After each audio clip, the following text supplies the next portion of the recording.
அனைவருக்கும் வணக்கம். இன்னைக்கு நாம் அந்த வீடியோவில் பழனி முருகனை வழிபடுவதால் நம்முடைய வாழ்க்கையில் ஏற்படக்கூடிய மாற்றங்கள் என்ன, பழனி முருகனை எப்படி வழிபட வேணும் அப்படிங்கிறத பற்றி தான் தெரிஞ்சுக்க போகிறோம். இந்த வீடியோ ரொம்பவே பயனுள்ளதாக இருக்கும். அதனால் வீடியோவை கடைசி வரைக்கும் ஸ்கிப் பண்ணாமல் பாருங்கள்.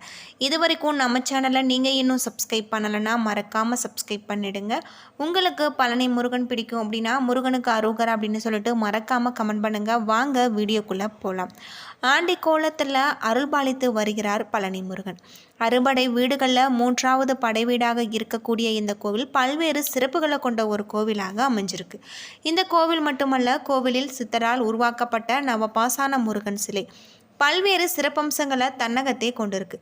இந்த சிலையை அபிஷேகம் செய்து கொடுக்கப்படும் பிரசாதம் பல்வேறு உடல் பிணிகளை போக்கக்கூடிய அருமருந்தாக இருக்குது. பொதுவாக தண்டாயுதபாணி விக்கிரகத்திற்கு 4 விதமான அபிஷேக பொருட்கள் மட்டும்தான் பயன்படுத்தப்படுறதாகவும், நல்லெண்ணெய், பஞ்சாமிர்தம், சந்தனம், விபூதி, பன்னீர் மார்கழி மாதத்தில் மட்டும் உபயோகப்படுத்தப்படுறதாக சொல்லப்படுது. இவைகளில் சந்தனம், பன்னீர் தவிர மற்ற எல்லாமே தண்டாயுதபாணியின் சிரசில் வைத்தவுடன் அகற்றுறாங்க. அதாவது முடி முதல் அடிவரை என்கின்ற அபிஷேகம் சந்தனத்துக்கும் பன்னீருக்கும் மட்டும்தான் இருக்குது. இதில் சிரசு விபூதி என்பது சித்தர் உத்தரவால் பக்தர்களுக்கு வழங்கப்படுகிற ஒரு பிரசாதம். இது கிடைப்பது மிகவும் புண்ணியம் அப்படின்னே சொல்லலாம். ஒரு நாளைக்கு 6 முறைக்கு தண்டாயுதபாணிக்கு அபிஷேகம் அலங்காரம் செய்கிறாங்க. இது 5 முதல் 7 நிமிடத்திற்குள் முடிந்துவிடும். அபிஷேகம் முடிந்து அலங்காரம் செய்துவிட்டால் பின்னர் அடுத்த அபிஷேகம் வரை மாலை சாற்றுவதோ பூக்களால் அர்ச்சனை செய்வதோ கிடையாது. இரவில் முருகனின் மார்பில் வட்ட வடிவில் சந்தன காப்பு சாத்துறாங்க. விக்கிரகத்தின் புருவங்களுக்கு இடையில ஒரு பொட்டு அளவுக்கு சந்தனம் வைக்கப்படும். முன்னொரு காலத்தெல்லாம் சந்தன காப்பை முகத்தில் சாத்தி கொண்டு இருந்தாங்க. பின்னால் இந்த முறை மாற்றப்பட்டிருக்கு அப்படின்னு சொல்லப்படுது. தண்டாயுதபாணி விக்கிரகம் மிகுந்த சூடாக இருக்கும். இதனால் இரவு முழுவதுமே அந்த விக்கிரகத்தில் இருந்து நீர் வெளிப்படும். அந்த நீரை அபிஷேக தீர்த்தத்துடன் கலந்து காலை அபிஷேகம் நடக்கும்போது அங்கே இருக்கக்கூடிய பக்தர்களுக்கு பிரசாதமாக விநியோகம் செய்கிறதாக சொல்லப்படுது. தண்டாயுதபாணியின் சிலையில் நெற்றியில் ருத்ராட்சம், கண், மூக்கு, வாய், தோள்கள், கைவிரல்கள் போன்றவை மிக அற்புதமான உளியால் செதுக்கப்பட்டது போல தெளிவாக இருக்கும். இது போகரின் கைவண்ணம் அப்படின்னே சொல்லலாம். இந்த சிலையை சுற்றி எப்பொழுதுமே ஒருவித சுகந்த மனம் பரவி கொண்டே இருக்கும். இந்த சிலையை செய்ய போகர் எடுத்துக்கொண்ட நாட்கள் 9 வருடம். அம்பாள், முருகர், அகத்தியர் இவர்களுடைய உத்தரவுக்கு பின்னால் போகர் இப்படி ஒரு சக்தி வாய்ந்த சிலையை செய்ய முயற்சி எடுத்திருக்காரு. இதற்காக 4000த்திற்கும் மேற்பட்ட மூலிகைகளில் பல இடங்களில் இருந்து கொண்டு வந்திருக்காங்க. 81 சித்தர்கள் இந்த நவபாசனத்தை போகர் சொன்னபடி தயார் பண்ணியிருக்காங்க. பொதுநல எண்ணத்துடன் செய்யப்பட்டுள்ளதால் காலமும் இயற்கையும் தன் சீற்றத்தை குறைத்து கொண்டு சித்தர்களுக்கு உதவி செய்ததாக இன்னொரு நுணுக்க தகவலும் இருக்குது அப்படின்னே சொல்லலாம். அகத்தியர் உத்தரவால் ஒரு அசுரன் 2 மலைகளை காவடி போல பொதிகை நோக்கி கொண்டு செல்ல முருகன் அவனை தடுத்து நிறுத்தி போரில் தோற்கடித்து இன்று 2 குன்றிகளுமே இப்போது இருக்கும் இடத்துல வைக்க செஞ்சிருக்காரு. இதற்கு ஒரு புராண கதையும் இருக்குது அப்படின்னே சொல்லப்படுது.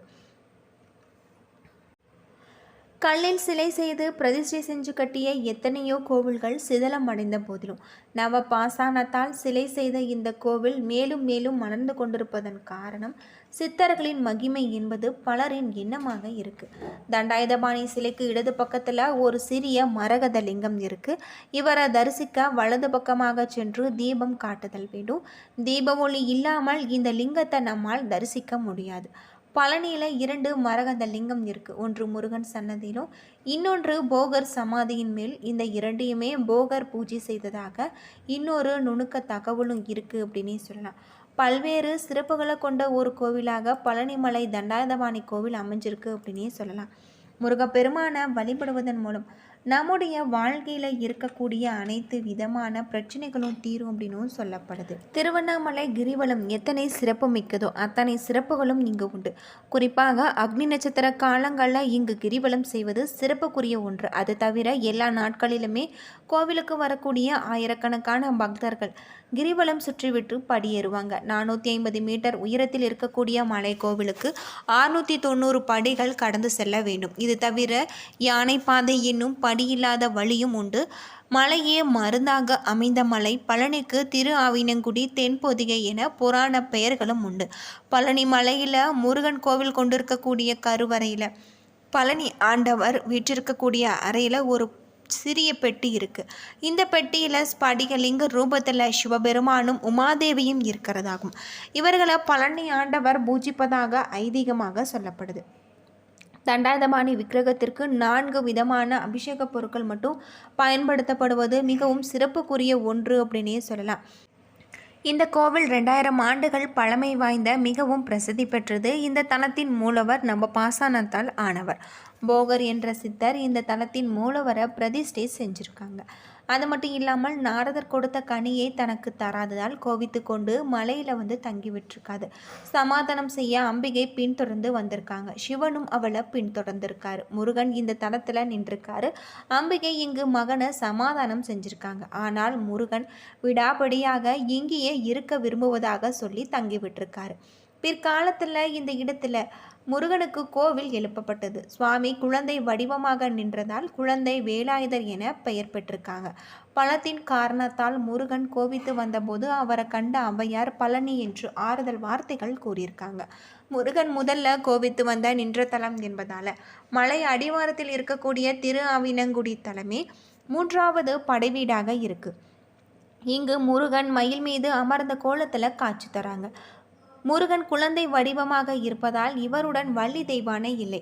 இவர் சிவனின் அம்சம் என்பதால் இவரது கருவறை சுற்றுச்சுவரில் தட்சிணாமூர்த்தி, பிரகாரத்தில் பைரவர், சண்டிகேஸ்வரர் இருக்கிறதாகவும் சொல்லப்படுது.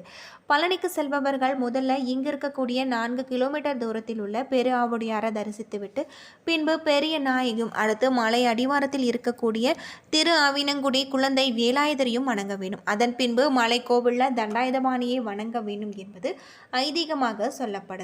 அது மட்டும் இல்லாமல் இந்த கோவிலின் வரலாறு ஞானப்பழத்தில் இருந்து ஆரம்பிக்கிறதாக சொல்லப்படுது. கலகம் பண்ணுவதற்கென்று பிறந்தவர் நாரதர். ஞானப்பழத்தை எடுத்துக்கொண்டு கைலாய மலையில் இருக்கக்கூடிய சிவபெருமானையும் பார்வதியும் காண சென்றிருக்காங்க. பழத்தை கொடுத்து இந்த பழத்தை உண்டால் அதிக ஞானம் பெறலாம் என கூறியிருக்காங்க. மேலும் முழு பழத்தை ஒருவரே உண்ண வேண்டும் என்ற விதியும் விதிச்சிருக்காங்க. சிவபெருமானை தன் மகன்களான முருகனுக்கும் பிள்ளையாருக்கும் பகிர்ந்தளிக்க விரும்பியிருக்காரு. அது மட்டும் இல்லாமல் தன் மகன்கள் இருவரையுமே அழைத்து உலகத்தை 3 முறை சுற்றி வருவர்களுக்கு இந்த ஞானப்பழம் பரிசு என சிவபெருமான் கூற, அதை கேட்டு முருகன் தன் வாகனமான மயிலை எடுத்துக்கொண்டு உலகத்தை சுற்ற கிளம்பியிருக்காரு. பிள்ளையாரோ தாயும் தந்தையுமே உலகம் என்று கூறி சிவபெருமானையும் பார்வதியும் சுற்றி வந்து ஞானப்பழத்தை பெற்று கொண்டிருக்காங்க.